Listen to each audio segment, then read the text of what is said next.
Ahoy there, mateys, and welcome back to DohMance Dawn. I'm Luke, he, him, and sometimes they, them. And I'm Janine. She, they. And this is the podcast where we are going through One Piece, chunk of episodes by chunk of episodes, and doing fan casts of the characters with contemporary at the time Simpsons characters or characters in The Simpsons who had already premiered. We actually remembered to explain what the show is before we got distracted by bits. Well, the bits are pretty good. They're not actually. Now that I think about it, I think that there's been like a string of bits where I either get confused or like I get ranty at the beginning, and it kind of like sets up things inside of like a unhinged energy from the start that like I don't think we ever recover from by the end of the episode. I mean, there's also times where I'm not fully paying attention to what you said, and that's really why I'm a fan of the Arby's big beef and cheddar sandwiches.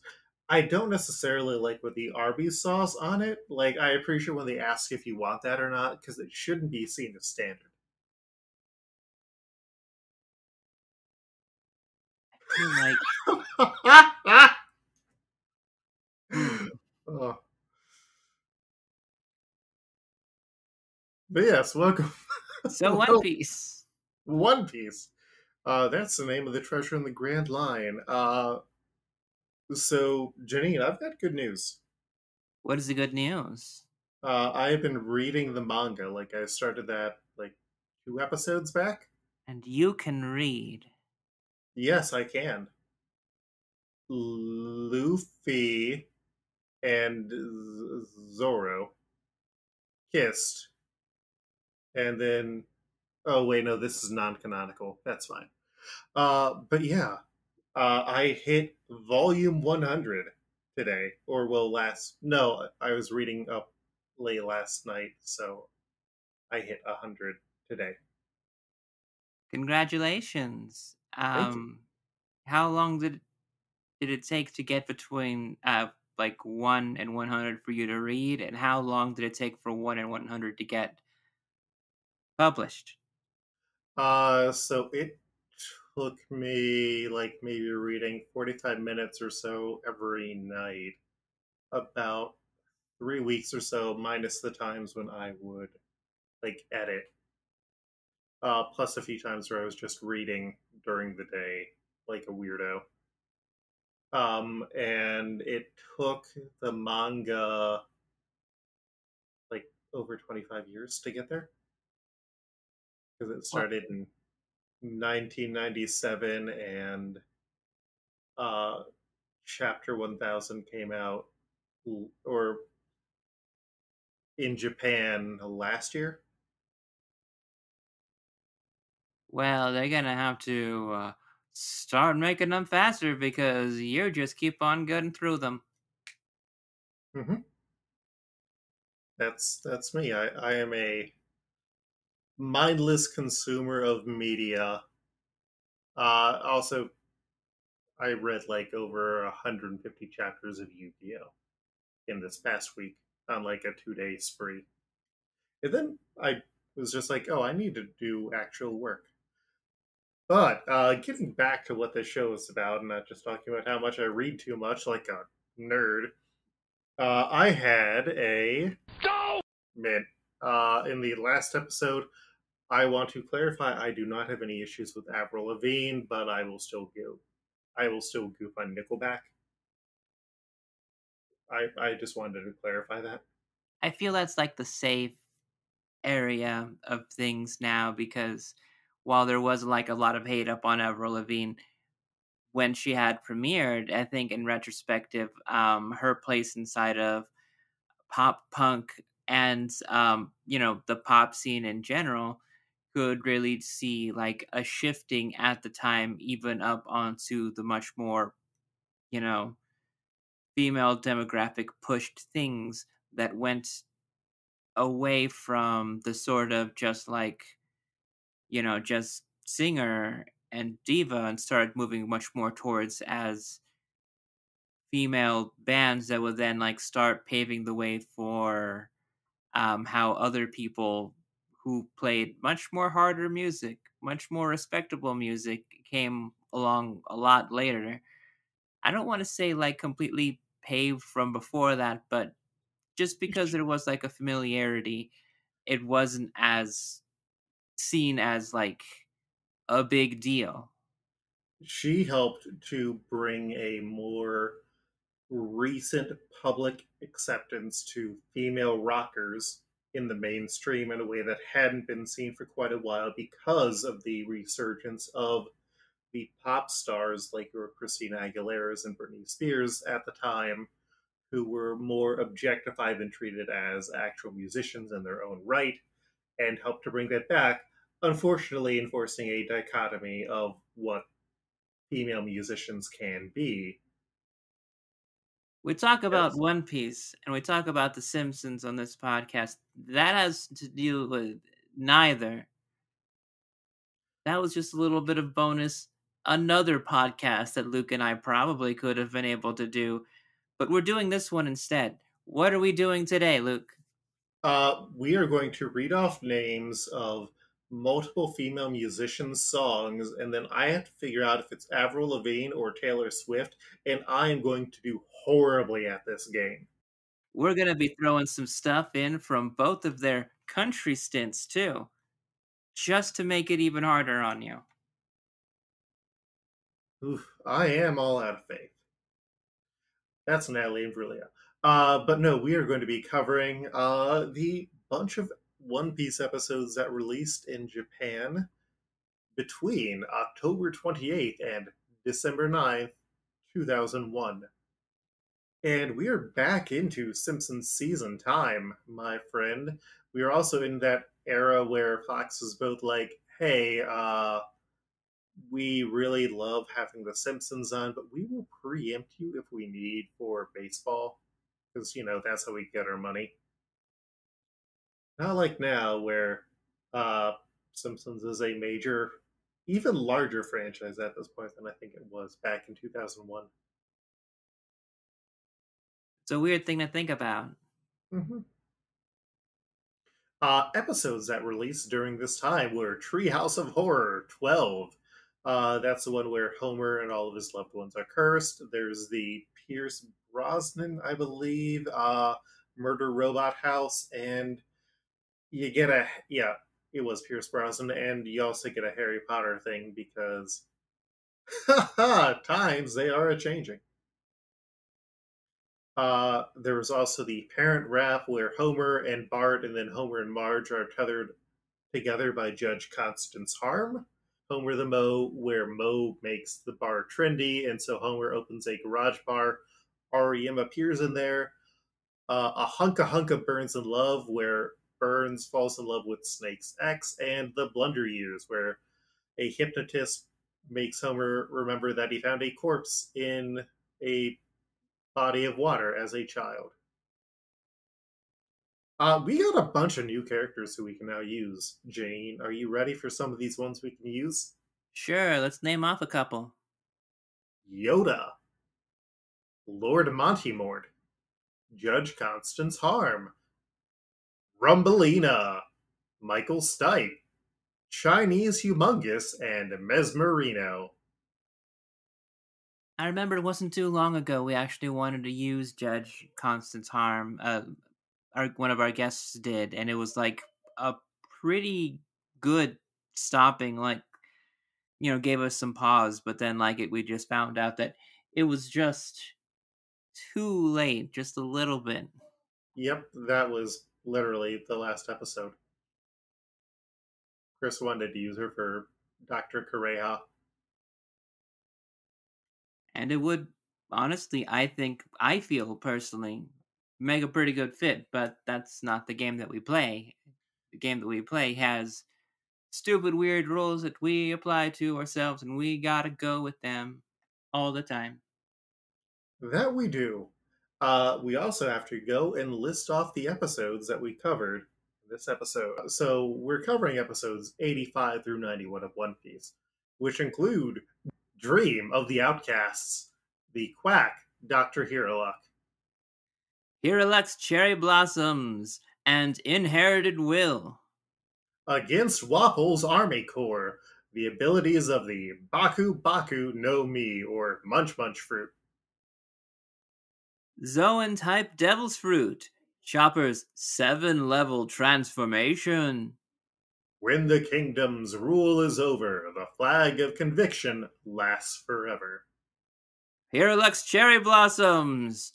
Miracle of the Drum Rockies. Farewell, Drum Island. I'm going out to sea. And I did want to know they did adapt all of this into a movie that I think works a lot better than the one that kind of adapts the Alabasta arc that we have starting next episode, with some minor changes that I think work well. Um, but yeah, these are some damn good episodes, aren't they, Janine? They are. I had just the last couple of episodes. Um, I found myself just ugly crying, just like really fucking into it. And I like,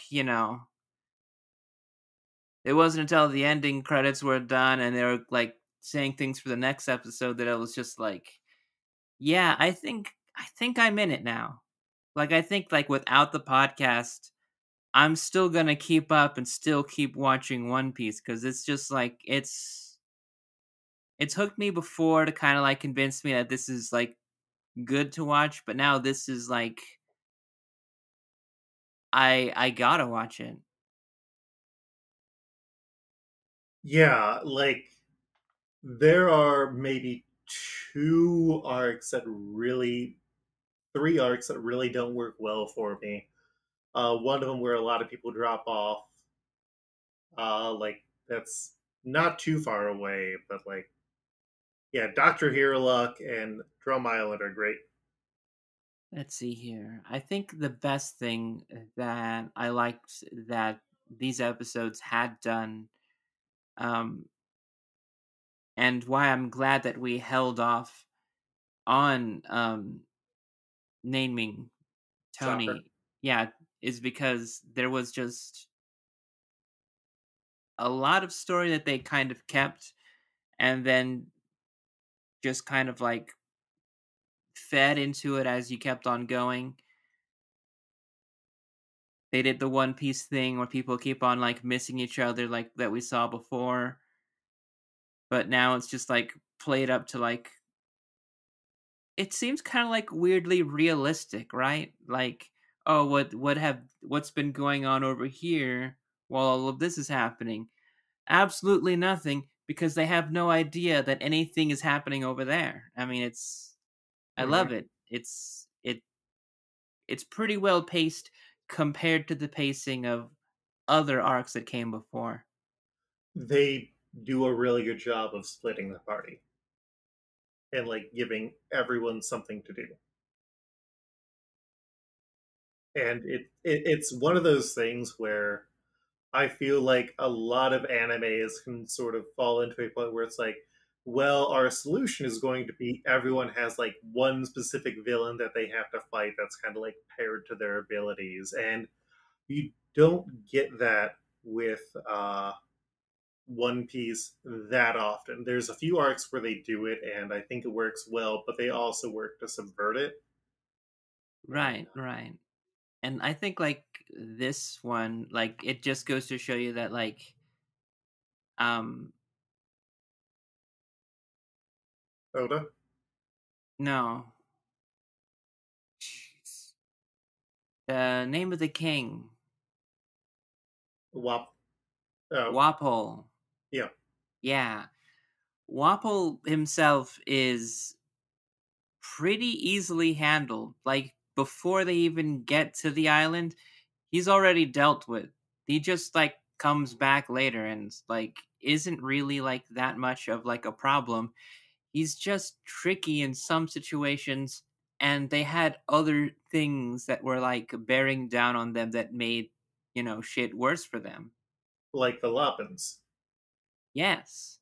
Hmm. or like an entire avalanche. So one of the well, like two of the things that they change in the movie is Wapple has a brother, and it's like, sure. And then also the first, they never like run into Wapple out on the sea, and so really he just comes in. His ships get wrecked while he is away. But Wobble's like first thing that he does back on the island is like, "Hey, I need to remind these people they need to be afraid of me." And so he shoots the cannons at the Rockies that causes the avalanche, and it's like, Christ, that really works for him being a complete piece of shit. Because like the Lapins are sentient and like I can understand them attacking, but the fact that they would like cause a massive avalanche that would also threaten them themselves is kind of like, that's a bit far. If you make it Wapple just being a complete asshole, I think it works a bit more. But yeah, I gotta sum this up. So are you ready to give you the sum of all the episodes? Yeah, go ahead and summarize me. All right. So Dr. Kureha explains Chopper's origins to Nami and Sanji because Luffy is still chasing around Chopper, wanting him to join the crew. So Dr. Hirulut was a rogue doctor who would forcibly cure people, but his medicine was really not good. And he and Dr. Kureha were being hunted by Wapple's guards as part of the doctor hunt because they were still doctoring against Wapple's orders. Dr. Hiruluk ran into Chopper, who was bleeding in the snow, and while Chopper initially attacked Dr. Hiruluk because he saw Hiruluk had a gun, Hiruluk just strips himself nude and is like, hey, you can trust me. And he was able to help with Chopper's injuries and gave him the name Tony Tony Chopper, which comes from Tanaki, the Japanese word for reindeer, which I feel is like something that the at least the dub doesn't really explain. I don't think I really like saw it in the sub, but to be honest, I also wasn't paying attention too much on that part. Fair enough. So Hiruluk wants to save the soul of the Drum Kingdom by bringing cherry blossoms to land because he once heard a legend about a thief that was cured by seeing cherry blossoms, and so he has his own pirate flag, a skull and crossbones with cherry blossoms, and he vows to fight diseases like a pirate would and tells Chopper that he should go out to sea someday. And they like bond and like start being great friends until Hirulek just kicks Chopper out without warning. And Chopper, who is literally just a poor, sweet child who has been like turned away by every other living thing, has no idea what is going on. And so he hurts himself so that Dr. Hirluck would help him, but instead Hirluck shoots at him, bringing back all those traumas. And it's like, no, Chopper, my poor sweet son. It's You rough. you can see how distressed we have become. Yeah, Chopper's very important. So Hirulak heads to Dr. Kureha because he's dying and she gives him 10 days to live, and Hirulak is glad because he is almost done with his Cherry Blossom project that he has spent the last 30 years working on because he was the thief who was saved by cherry blossoms. And Dr. Kureha thinks his plan is pointless and he still wants to save the kingdom and prove nothing is important. And Chopper overhears this part of the conversation and wants to go and cure his dad essentially by looking for a cure. And he sets out to look for a mushroom because he heard that the 20 doctors are looking for them, and he thinks that mushrooms can help Dr. Hiruluk, who in the meantime finishes his project. So, like, Chopper risks life and limb, even fighting the other reindeer who don't like him, and brings back a mushroom to save Dr. Hiruluk and begs to learn how to become a doctor. And Waffle, meanwhile, just being a complete shitbag, is like, hey, we're going to spread a rumor that all the 20 doctors in our country are sick and they need help because he wants to lure Hirulak and Kureha. So Hirulak ends up eating the mushroom that Chopper brought him back and promises Chopper that he is going to become a great doctor. And Dr. Kureha tells Hirulak about the 20 doctors being sick, and Hirulak's like, yeah, well, here's the powder. Please finish my project and teach my son how to become a doctor. And she's like, no, which is kind of fair. Like, that's a lot to ask for a, medical partner, not even that far. So Dr. Greyhound's worried about Hirulak and finds out that Chopper is celebrating because he thinks that he saved his dad. And he's like, hey, this is the mushroom that I got my dad. It's got that pirate symbol on it, which means it can defeat anything. And the poor sweet baby has poisoned his dad because he cannot read and just thought the skull and crossbones poison sign was the pirate sign. It's truly tragic. Truly, truly tragic. And so Hirulak arrives at the castle and he finds out that it was a trap, which relieves him because nobody needed help. And he, in a purely badass moment, is like, hey, Wapol, all your men, do you know when a person dies? It's when people forget about you. And Dalton, who is the captain of the guard at this time, is touched by Hirulak's words, and Hirulak promises that he will cure the people of the country. And he tells Dalton to look after his son, who's going to be coming. Toasts into the sky, gets shot, and then blows himself up outside of the castle, which, golly gosh, like, it's some good stuff. It's some tough emotional stuff. Yeah, it's not really it's kind of predictable how the beats go, Mhm. but it doesn't make anything hurt less. No, like, there's very much a, bad things are going to happen, but if it's done well, it feels earned and, like, true in a way. Like, we are dealing with, in a way, some very operatic characters and archetypes here. And it's just got that good balance that you need. And so initially, Chopper attacks, and Dalton goes to meet him and asks him to leave and apologizes because the world is shitty. And Chopper retreats because he is too weak. And Dalton's like, hey, I want this country to die. And so he gets thrown into jail by Wapol. Chopper asks his doctor, Kureha, to teach him how to become a doctor so he can learn how to treat everything. And so he spends the next 6 years with Dr. Kureha while Dalton is in jail for likely all that time. So we then cut back to the present.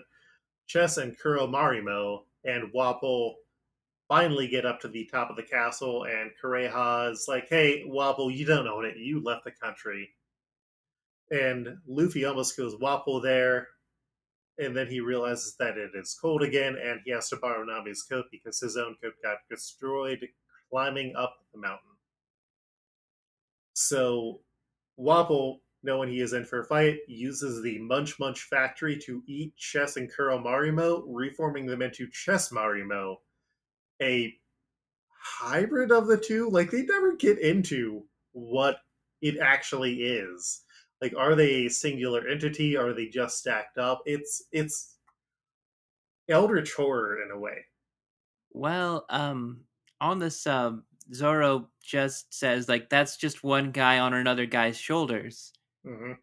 And like I can see that also there being a universe where they're just inside of like a new outfit and are just Mecha Shiva-ing it, but also like really in character and really getting into it and like, synchronizing everything that they say, kind of like as like a front to like make the king think that it also worked, but it's weird. It's S- it's stupid. And I kind of hate that they just use polymerization to make like a new man that's two man. So one of the points where the anime and the manga differ is like the anime is like, oh yeah, in an unofficial story, they somehow get separated, but like in all their other appearances, which are really just movies that are more or less non-canonical, they're stuck together. Like they never come apart. And like there's more stuff that gets seen of Wapple's powers, and it's like, no, they're likely a flesh monster under there. That's terrible. I'm so I glad know. they're all covered up as much as they are now. Ah, uh, just like scanners at the end of the movie. So Wapple tries to shoot Hirulek's cherry blossom flag off the castle, and basically he's trying to provoke a fight. And Luffy gets back out, and he's like, "Hey, I'm going to go take Wapple. You go and take Chess Marimo." Sanji tries to help, but he is too injured to really do anything. And Chopper in this battle sees that like Luffy is also a weird freak, and is like, "Oh, okay, that makes things a little bit better."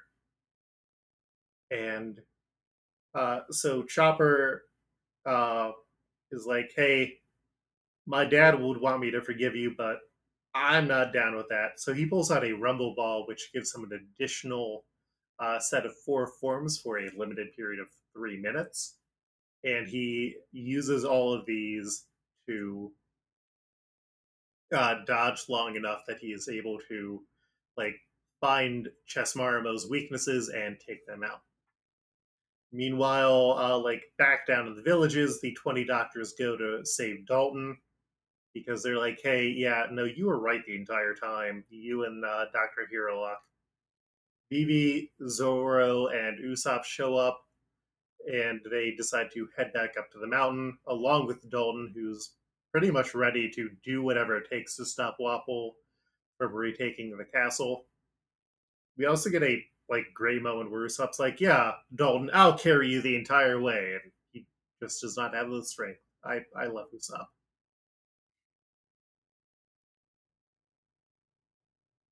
Out of curiosity, who is your favorite Straw Hat crew member at this point? at this point, it's really hard to tell. I mean, I do love how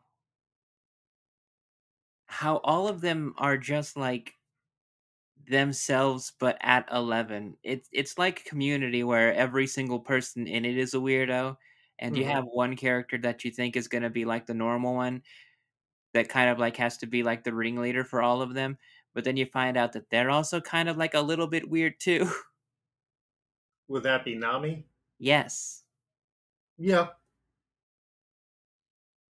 they all do have their own frequencies.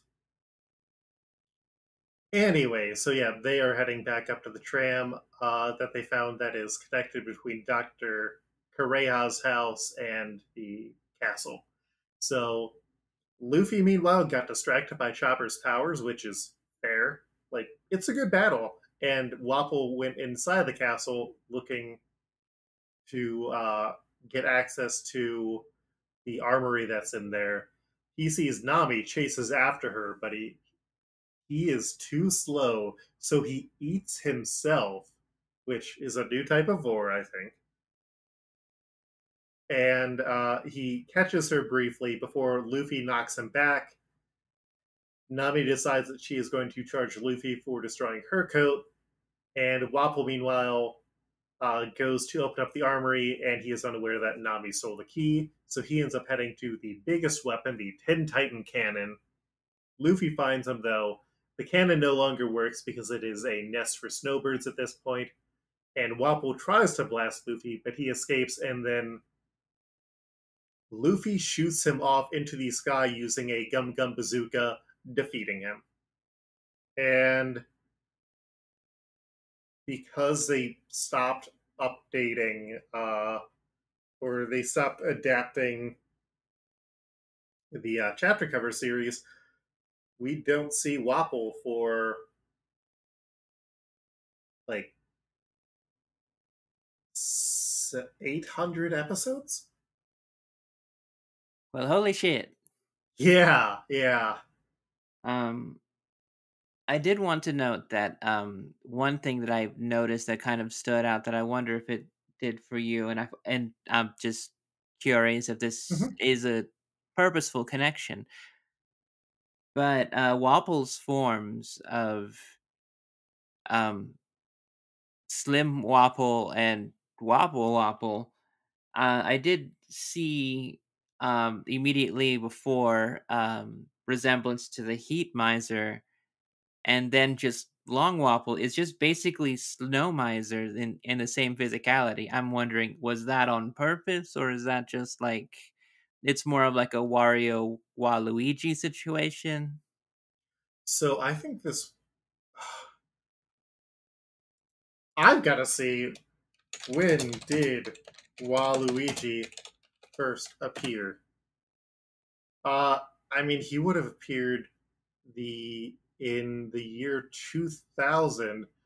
I think that would have been contemporary to the manga coming out. But the Heat Miser, Cold Miser thing, I don't know how big Rankin Bass is over in Japan. It's not something that's come up in the SBSs. So Hmm. I do not have a confirmed answer. But that is an interesting thing that I have not thought about before. But also, my main Rankin Bass was the Rudolph. I think that's the same for a lot of people that or Santa Claus is coming to town. We had like a VHS of the top songs, and we also had the Frosty the Snowman that wasn't stop motion but was still Rankin Bass produced. Hmm. Christmas traditions. Yeah, we would just like see clips of the other ones and be like, this is weird. Because then you also get into the stuff where it's like, wow, we've got to go and save baby New Year. He's been kidnapped by Benjamin Franklin or some shit like that. I mean, I think I kind of thought that that's what I was kind of going for because they did specifically have Chopper be a blue-nosed reindeer and like having like an adjective in front of nosed and then the word reindeer. I don't know if like just Rudolph has just been like that popular, but Oh, I mean, Rudolph is. I think Rudolph is that popular. I don't necessarily know if the Heat Miser and Cold Miser from Year Without a Santa Claus are. But I could be wrong. who Ichiro knows? Oda. If you Uh, have an answer and you know, tell all right, everybody else. let. I will get one of my friends who can write in Japanese to send this question, and then we just need to put in a bunch of references to tits, and we will get it answered. Okay. Ichiro Oda's question segments are wild because they're starting to become recurring people who frequently answer questions or frequently ask questions, and a large percentage of them are horny related. Huh.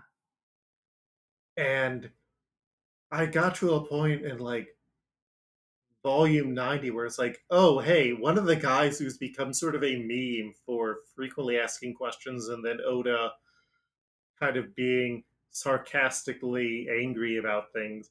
Oda finds out that this guy has the largest One Piece collection in the world, like a Guinness ranked one, and is also a major Japanese YouTube star. Dang. And it's like, wow, this pervert's got things going for him. Yeah. Damn. Guys got Yeah, so horny that he just like made a following. yep. One Piece is weird. One Piece is weird. I mean, we haven't even gotten to some of the like. This is all still just like low What level strange.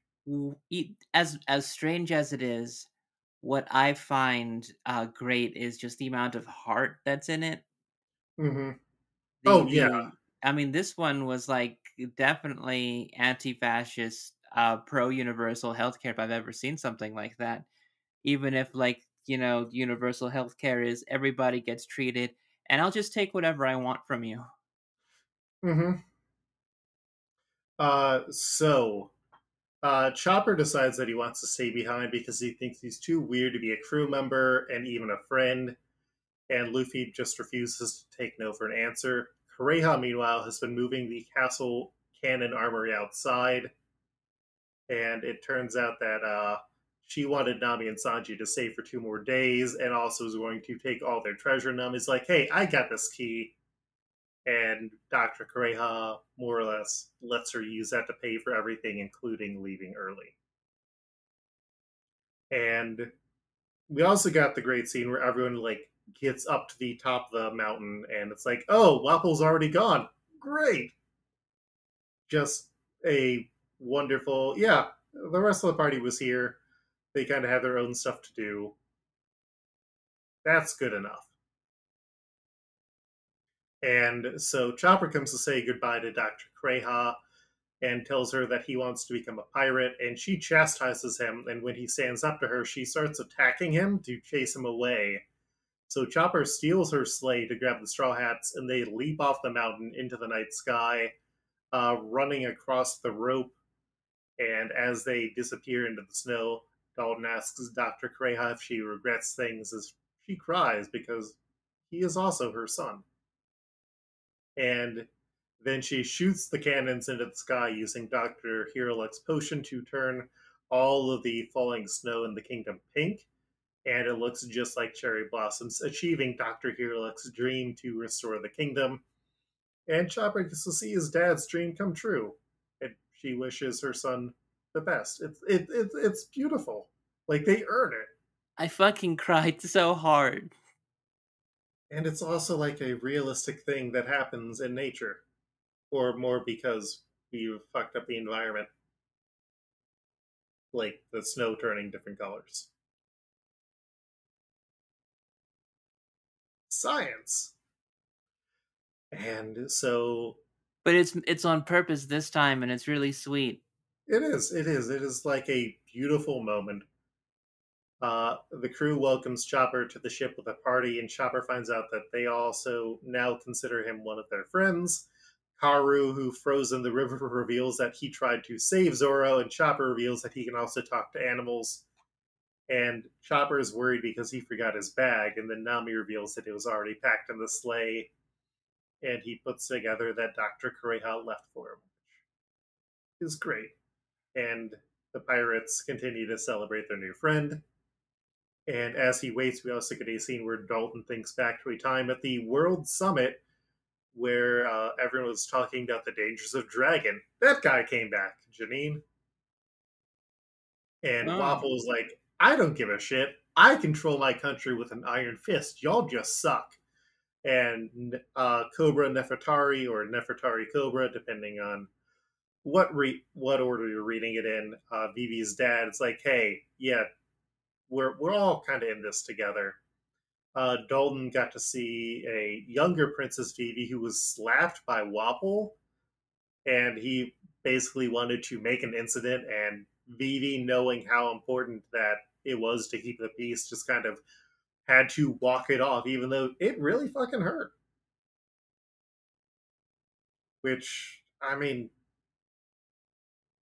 yeah, Wapple just sucks. Yeah, fuck Wapple, man.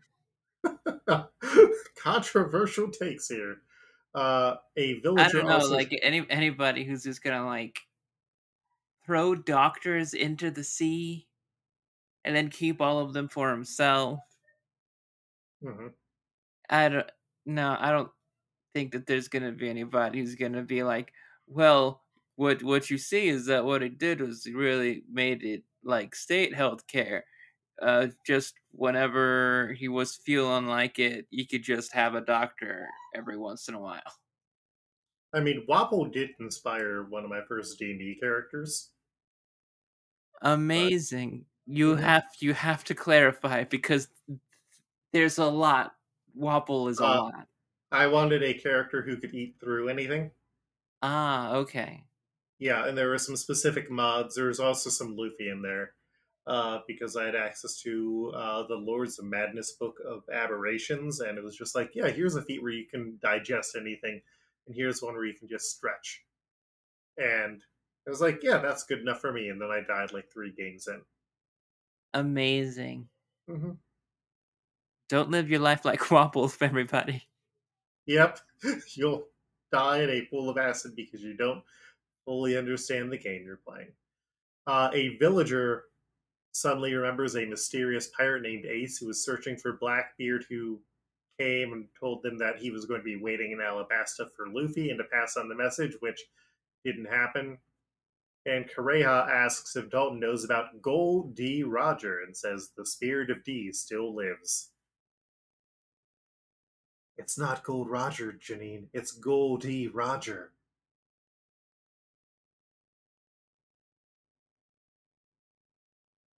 Okay. It'll be important later on. The crew also I goes. hate that. Oh my god. They're going to give you the D, Janine. It's fine. All right, Uh, let's keep going. and then we also get a reiteration of the current scenario with Crocodile and Baroque works, including some hints at the remaining officer agents.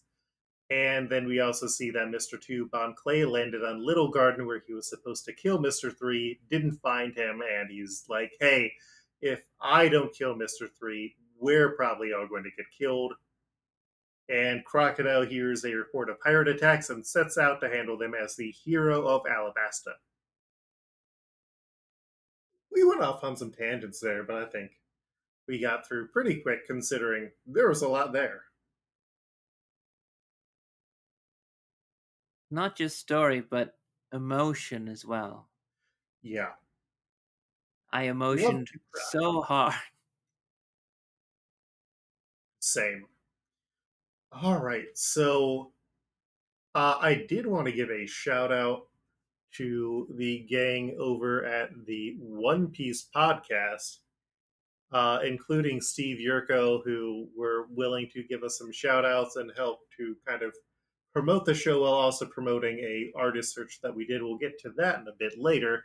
But we have 5 characters to match, starting with Chopper, and we also have 5 fans who have also suggested characters. So I have 4 brand new ones, Janine. How do we want to start this? Do you want to give me yours? Should I read mine? Should we go over the fan ones? Hmm. Let's go over the fan ones first. Uh, all right. Sandoro suggested Data, which I believe I had suggested.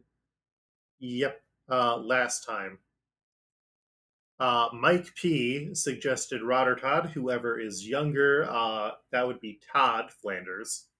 Olin, who thank you very much for like engaging with the Twitter and everything, suggested the Clown Doctor, who we have used, and then suggested the Leprechaun, who we do now have access to. Bo, who did the wonderful logo art for the podcast, suggested the He's Already Dead kid. Initially, they had thought that that was a Flanders. It is not a Flanders kid. It is just a kid who has the Flanders children's voice. That's when Homer beats up the Hamburglar dressed as Krusty.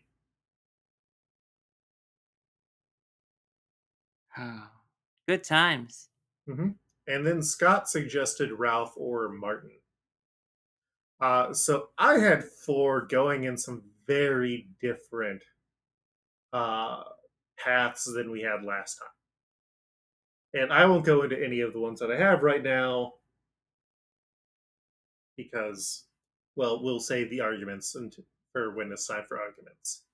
So I had Pepe, Homer's little brother, who he adopts when Bart gets a older brother.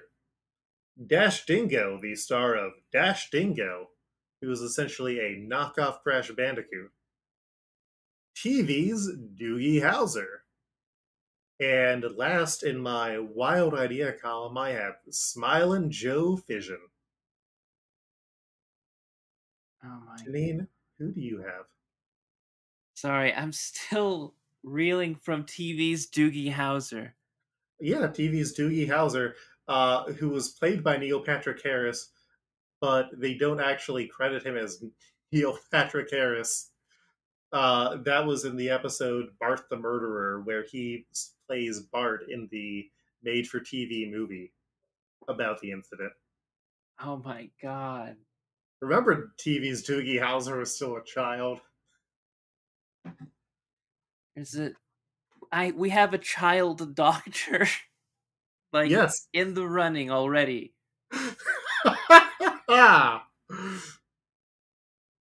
The child doctor too. I mean,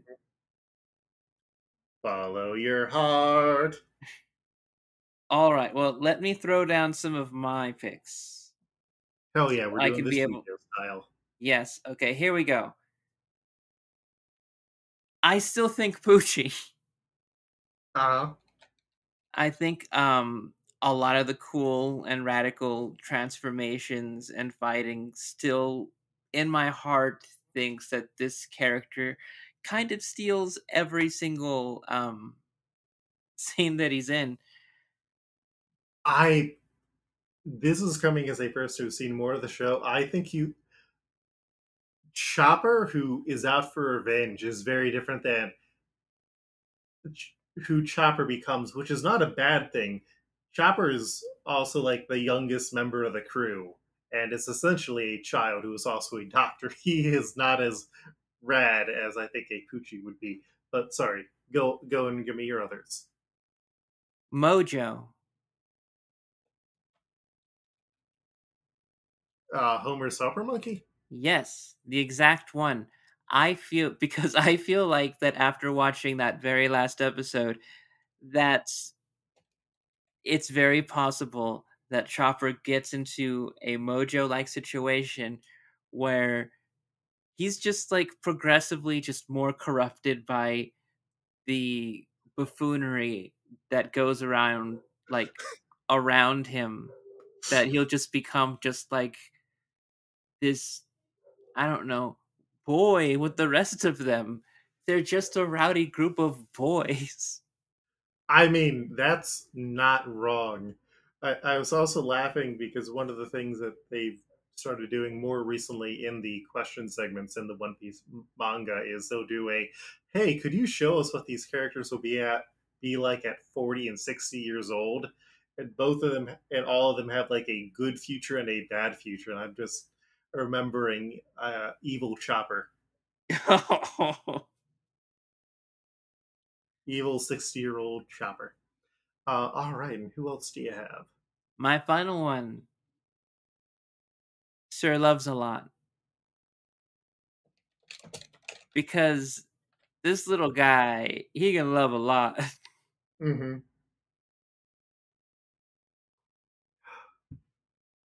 We've got a strong bunch here. So I think Mojo, your reasons are good.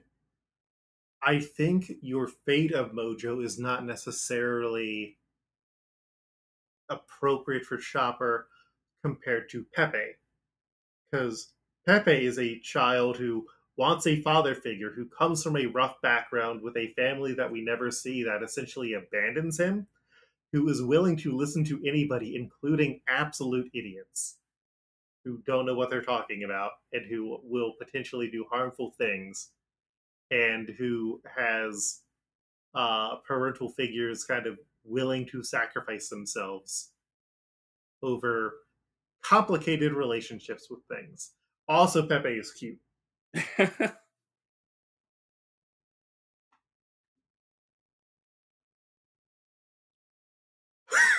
But also, TV's Doogie Howser. TV's Doogie Howser. Follow your heart. Now, I feel like much more compelled to that because we didn't get Neil Patrick Harris. We got TV's Doogie TV's Doogie Howser, Howser. Yes. which makes me think: is Doogie Howser real in The Simpsons? No. He is an actor who's He's just credited. He he's just credited as TV's Doogie Howser. uh yes, I will say he looks evil in a way that I don't think is appropriate for Chopper the good sweet boy. I don't know. I think that the Okay, idea of check like Discord. That TV's Doogie Howser is very unrelaxo. oh my god, I want to do it more now. I mean, there are times when like that little reindeer looks like a badass, and it kind of and still has the cute little hat. Basically gives me the same vibes as this, like still cute and adorable, but also a loaded gun. Like I just it speaks to me. I mean, are you also familiar with Smile and Joe Fission? I think I'll need an update on that one. I think I need a refresher. All right, so Smile and Joe Fission uh, fits for a few different ways. For one thing, he is a abomination of science. Uh, he is designed to be cute, even though he represents nuclear power. Also, he wears a hat that is pink. Also, he can transform because nuclear energy. Amazing. I was very proud of that one. Oh, they're both so good. Between TV's Doogie Between TV's Doogie Howser, and Smiling Smile Joe and Joe Fisher. Fission, Oh man, I'm not I going. out of those two, I'm more on the side of Smile and Joe Fission because he's got a hat. And that way we can title the episode TV's Doogie Howser.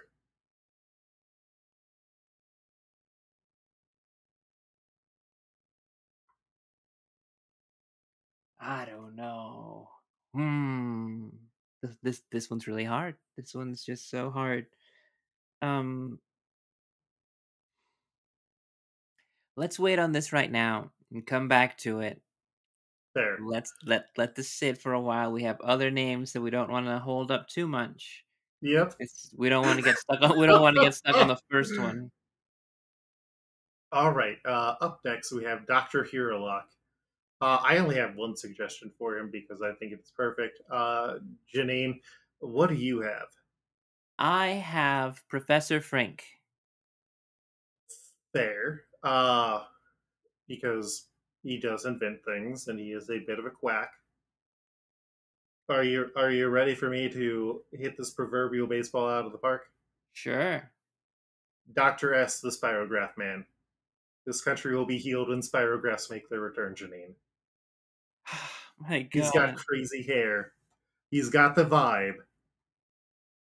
My God. You know, I worried that we weren't gonna find somebody who was as big and of an incompetent quack because we used Dr. Nick Riviera so early in this podcast, hmm and you did not disappoint in finding a character and unlocking a memory inside of me of just exactly what I wanted.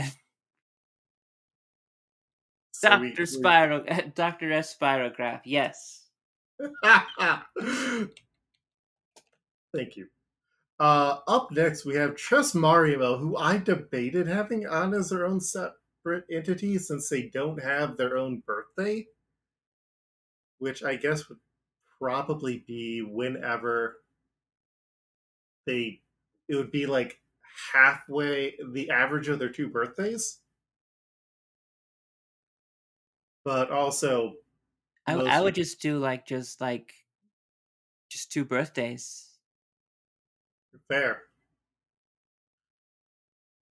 Also, they do appear on Wapple's team in One Piece Going Baseball as Chess Marimo, as opposed to two separate baseball players.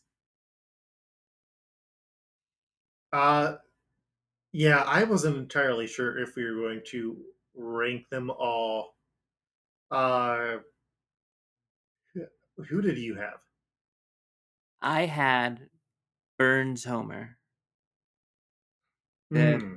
combination of weird thing that happens when Burns has his head surgically installed on Homer inside a treehouse of horror, making Mhm. this a separate Homer that is usable. So I've got two other Treehouse of Horror picks for you. One of them was just kind of a throwaway. The other was a I'm heading back, and this is a correct answer. So just a throwaway was the Bart Hugo that we get initially because they are conjoined. The second one that I have is Lenny and Carl, who are both crushed together by the same wing in Moe's bar, and they die around the exact same time because they are two homies, and it fits with the casting of of Lenny and Carl as Chess and Kuromarimo that we've already had. Huh.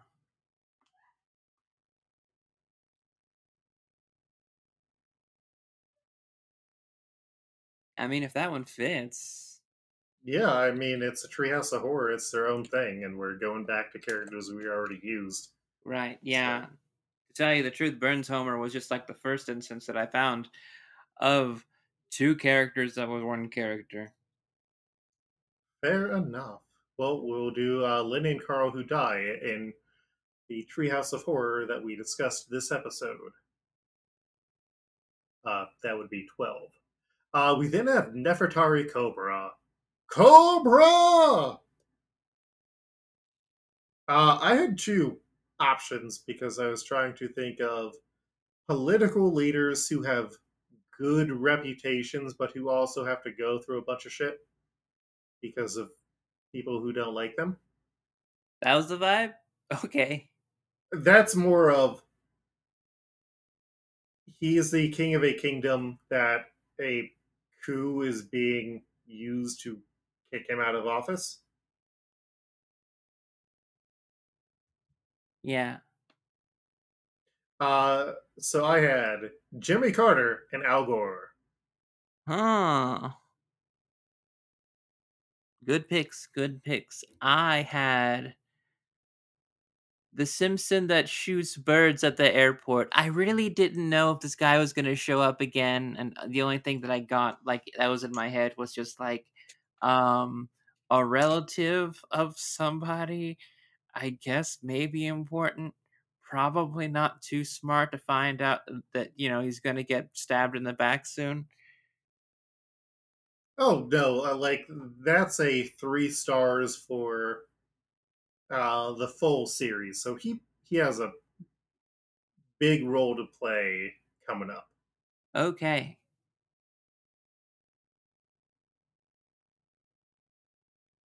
But let's say Al Gore. all right, it's time to party. Al Gore, whose daughter was a writer for The Simpsons, if I remember correct. No, she was a writer for Futurama, which is how he did actual cameos on that show. Oh, Mm-hmm. All right, and then we have Thalassa Lucas. That's my name. Uh, who only appears in this one scene, but is given a name, and he kind of sucks. Uh, going back to politicians, I had Jimmy Carter and Adlai Stevenson. oh, those are some good ones. Who did you have? Judge Roy Snyder. I was just throwing stuff out there. I mean, again, like I didn't know like too much of the importance of like Oh, this guy going forward. Now it's just like this guy just like looks stuck up and like has authority. So I just went with like the first thing that just popped in my head. fair enough. Uh, I feel like Adlai Stevenson will have less of a long term use, so we could just throw Adlai Stevenson. Are you putting Jimmy Carter inside of the Ooter pile? He's closer to the Uter pile than Adlai Stevenson is. Do you know who Adlai Stevenson is? I'm gonna be honest with you. No. He was twice the Democratic nominee for President of the United States, and he was also his dad was vice president, the 23rd vice president.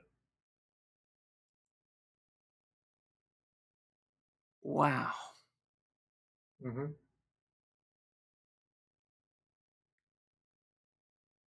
Strange how the political figures from landscape of 20 years ago become relevant inside of a pretend podcast where two friends try to mash these pieces together of one piece in The Simpsons.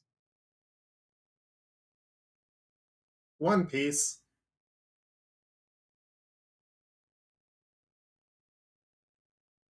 You get your Stevenson. All right, and now we're back to Smilin' Joe Fishin versus TV's Doogie Howser. I TV's Doogie Howser scares me too much. Sometimes it's good to be scared. Sometimes that's just the future knocking, and you're not quite ready yet to see art in the future of just Neil Patrick Harris drawn in the Simpsons style, dressed up as Bart Simpson down the road multiple times in different pieces of art. Yeah, To tell you the it truth, I am ready for it, especially if every single time he has the gun.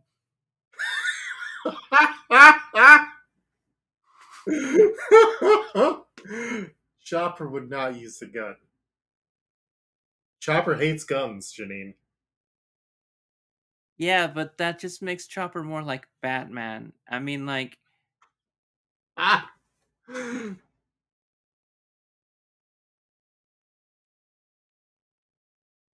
Chopper is a lethal weapon.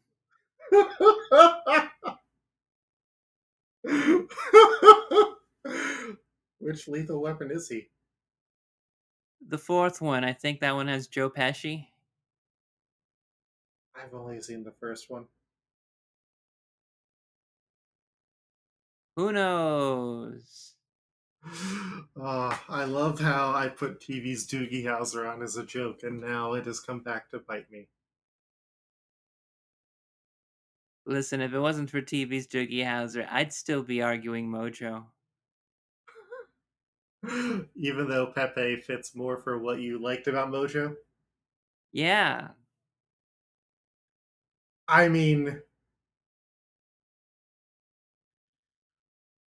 there is more of a Pepe and Mojo vibe than a TV's Doogie Howser or Smilin' Joe Fission. Smilin' Joe Fission has the hat. Pepe is cuter than Mojo. Because, I mean, the cuteness, I think, is an important factor that we need to bring in here. What? Neil Patrick Harris is a cute boy. But Neil Patrick Harris is not who we're talking about here, Janine. We're talking Talking about TV's Doogie about Howser. Oh, My God. what have I done? Okay, we are at a standoff, and I I'm going to Google something. I have a important question for you. Ooh, this is ominous. Yes, it is because Janine, I know that there is one thing that you absolutely do not want to have happen here: What's that? a full Luke sweep. And currently, I've got 4 out of the 5. That's right. That's right. You do. The thought of dear, sweet Chopper as TV's Doogie Howser is very much a noose that I've given you that is tightening around my own neck as we continue. And well, Smile and Joe Fission does have a hat and is cute.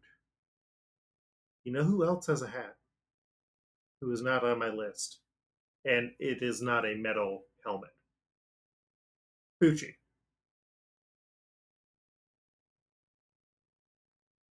So what you're saying is, Much like the world leaders at the global summit in One Piece who meet at Marie Joie, I am willing to, in the effort of supporting peace, give you Poochie Chopper.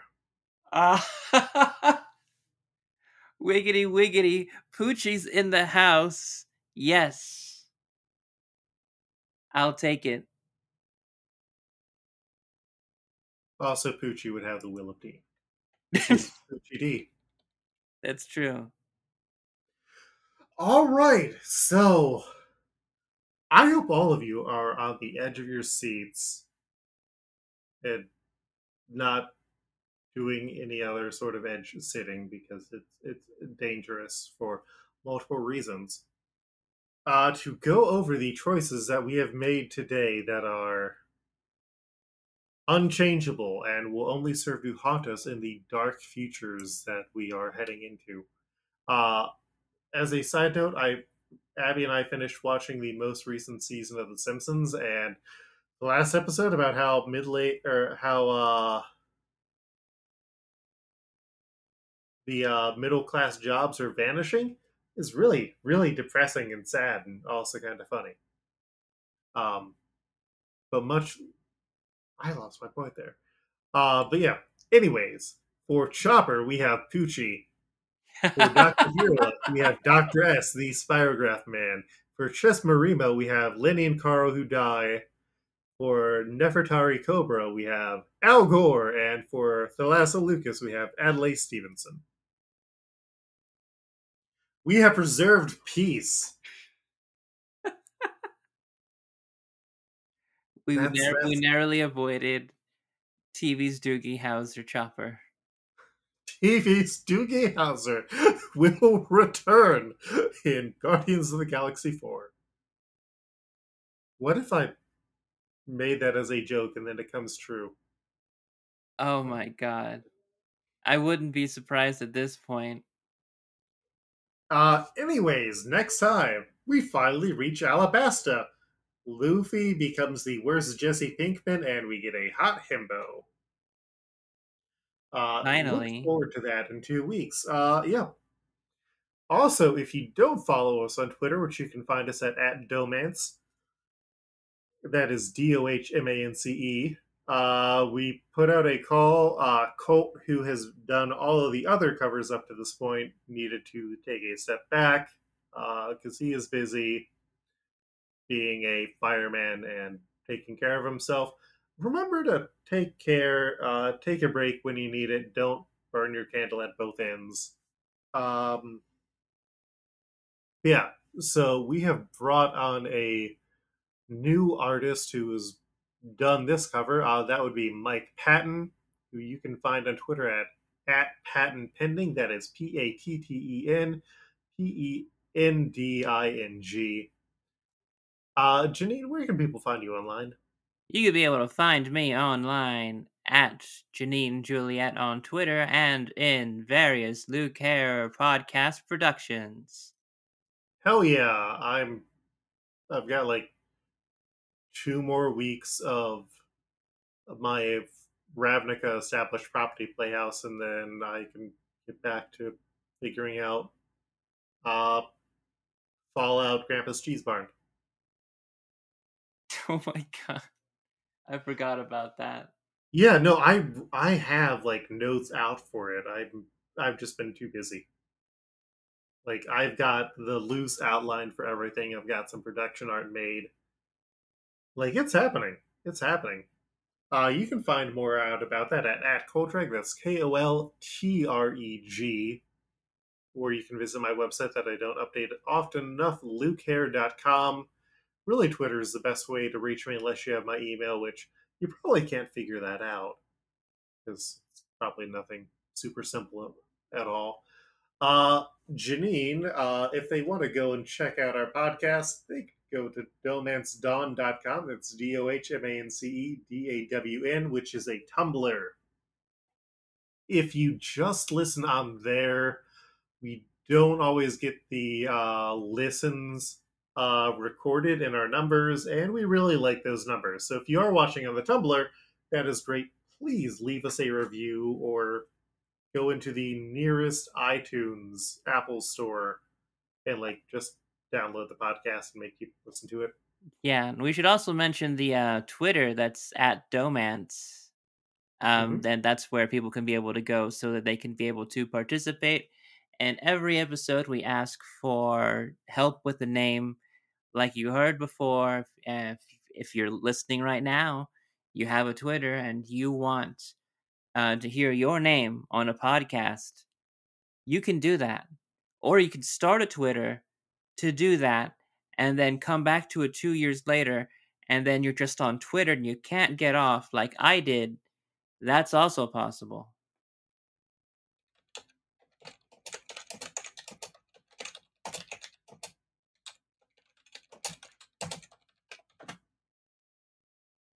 Yep. And sorry, I was trying to look up if anyone had a specific note for the guy whose name I was trying to remember. But yeah, so that's kind of it for this episode. We'll be back in 2 weeks, most likely with a guest, and we look forward to you joining us. Oh, and if you like want to tell one friend about this podcast or want to retweet one of our posts, that also really helps. Thank you very much again for listening to the show, and we'll see you in 2 more weeks. And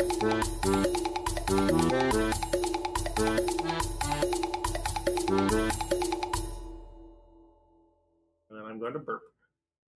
Yep. Oh, shit. This is yet another time that I just gonna have to keep talking. Excuse me. Whoa.